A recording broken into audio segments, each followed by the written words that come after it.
Hello, Fantastic Beasts fans!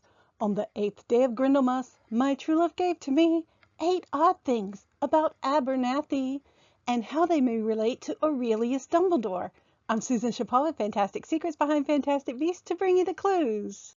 Join me and other Fantastic Beasts fans here on the Beast Chaser Forum as we uncover the secrets, discover what's coming first, and play along with Rowling's newest game. And make sure you hit the subscribe button as well as the bell notification so you'll be notified when videos post and won't miss out on the next clues. Today, we continue on with our 12 Days of Grindelwald celebration with so many more theories to come. Please stick around to the end where I'll share how to enter for the giveaways. In yesterday's video, I questioned the possibility that Aurelius may have been born a twin, or perhaps even a triplet. But today, I want to focus on the twin possibility and who it may be. We talked about how Dumbledore made the point of the Obscurus being like a dark twin, but perhaps Credence even had a human, or somewhat human, one as well. If so, do we already know him? My best guess is that if Credence has a twin brother, he is a character who has not yet been introduced. However, if he has been, there is one person I would guess at, Abernathy. And here are 8 reasons why I see a connection between Abernathy and Credence or Grindelwald. First, his name. Abernathy is very similar to Aberforth. These are Scottish or Pictish names, where the Aber part means mouth of, and the Nethy and Forth are names of rivers, both in Scotland. Abernathy would fit very well within the Dumbledore naming scheme and would be appropriate for a brother or nephew of Aberforth. I'd also like to note that Kevin Guthrie, who plays Abernathy, is from Scotland. 2. Abernathy has appeared in 2 films now and had quite an important role in Crimes of Grindelwald, and yet we still don't know his first name.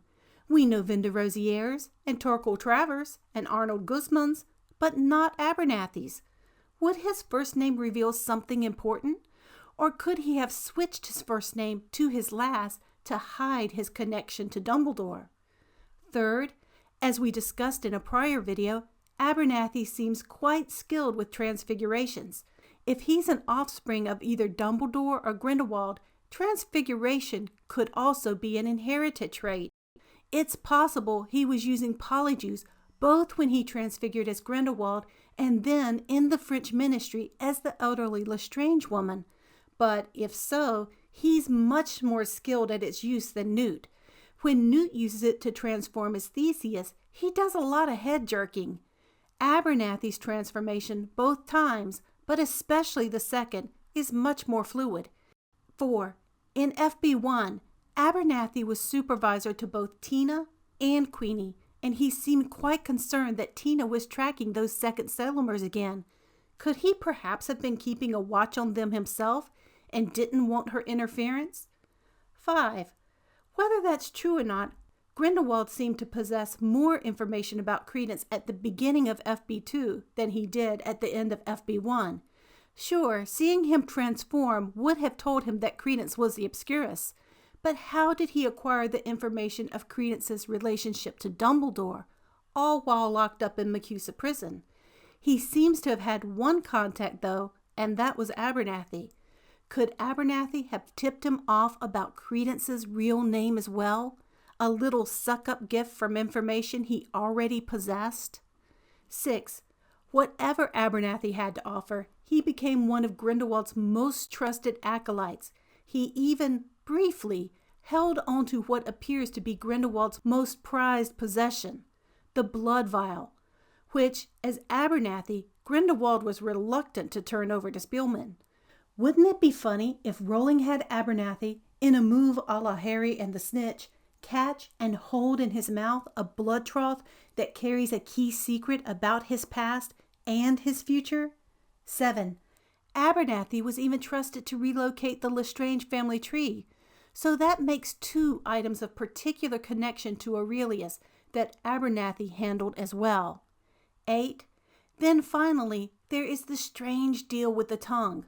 When Grindelwald restores the tongue Abernathy had cut out from impersonating him, the replaced tongue is forked, As I mentioned in a prior video, this seems like a wink and a nod to Voldemort replacing Pettigrew's hand.